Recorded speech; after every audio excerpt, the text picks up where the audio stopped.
BBC News with Govinda Gill.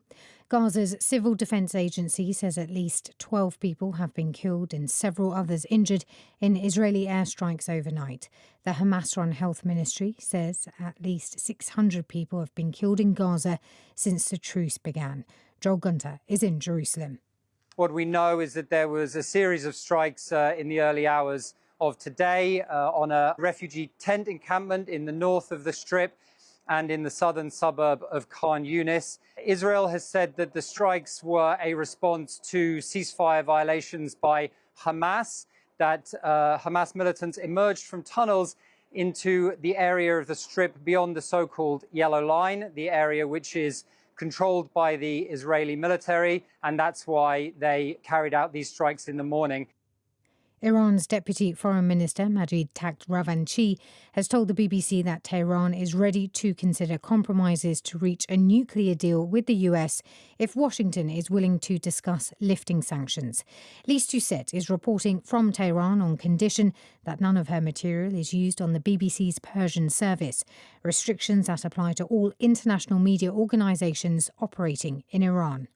You go to the markets here and all you hear from people is how high the prices are. They're paying up to 75% more for basic goods, cooking oil, rice, chicken, than they did a year ago. And the real currency is in free fall against the dollar. And more Iranians are finding it hard to make ends meet. But Iranians also are very adamant when they speak to us, not just the sanctions. It's also years of economic mismanagement and corruption. And of course, for some Iranians, as we saw in the protests last month, it's also about the entire system which they want to change.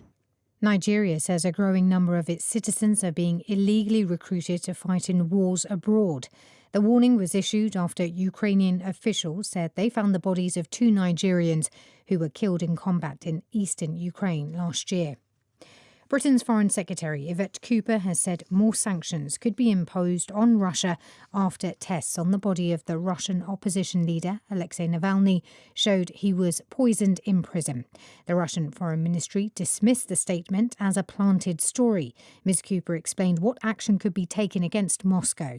We continue to look at coordinated action, including increasing sanctions on the Russian regime. As you know, we have been pursuing this as part of our response to the brutal invasion of Ukraine. It's the partnerships that we build abroad that make us stronger at home. So it is by acting alongside our European allies, alongside allies across the world, that we do maintain that pressure on the Russian regime.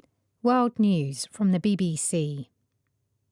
The US Secretary of State, Marco Rubio, has left the Munich Security Conference to begin a 2-day trip to Slovakia and Hungary, Russia's strongest supporters within the European Union. Ahead of his trip, Mr. Rubio said that President Trump was very supportive of Viktor Orban, who is currently trailing in most polls ahead of elections in April. The Australian Prime Minister Anthony Albanese has announced a down payment of $2.8 billion towards a new facility that will build nuclear-powered submarines. The new construction yard in Adelaide in South Australia is due to be completed in 2040 at a total cost of more than $20 billion. One of the most anticipated matches of cricket's T20 World Cup gets underway in the Sri Lankan capital, Colombo, in the next couple of hours. India take on Pakistan in a game that, up until a week ago, seemed unlikely to take place. Political tensions between the South Asian neighbours led Pakistan to initially boycott the fixture. Henry Moran reports from Colombo. Until just a week ago, instructions from the Pakistan government had agreed to the side participating in the tournament, but not this particular match. Frantic meetings ensued. The monetary value in TV revenue and sponsorship on this fixture is immense, and eventually it was agreed that Pakistan would play. So all eyes on Colombo, a TV audience well into the hundreds of millions will be following. The hope now is that the uncertain weather forecast doesn't ruin the next instalment of this special sporting rivalry. It's day 9 of the Winter Olympics in Italy. There are 9 finals, including the men's dual moguls in freestyle skiing, which is making its Olympic debut. The women's monobob kicks off the bobsleigh competition, and there's the first run of the women's giant slalom in alpine skiing. That's the latest BBC News.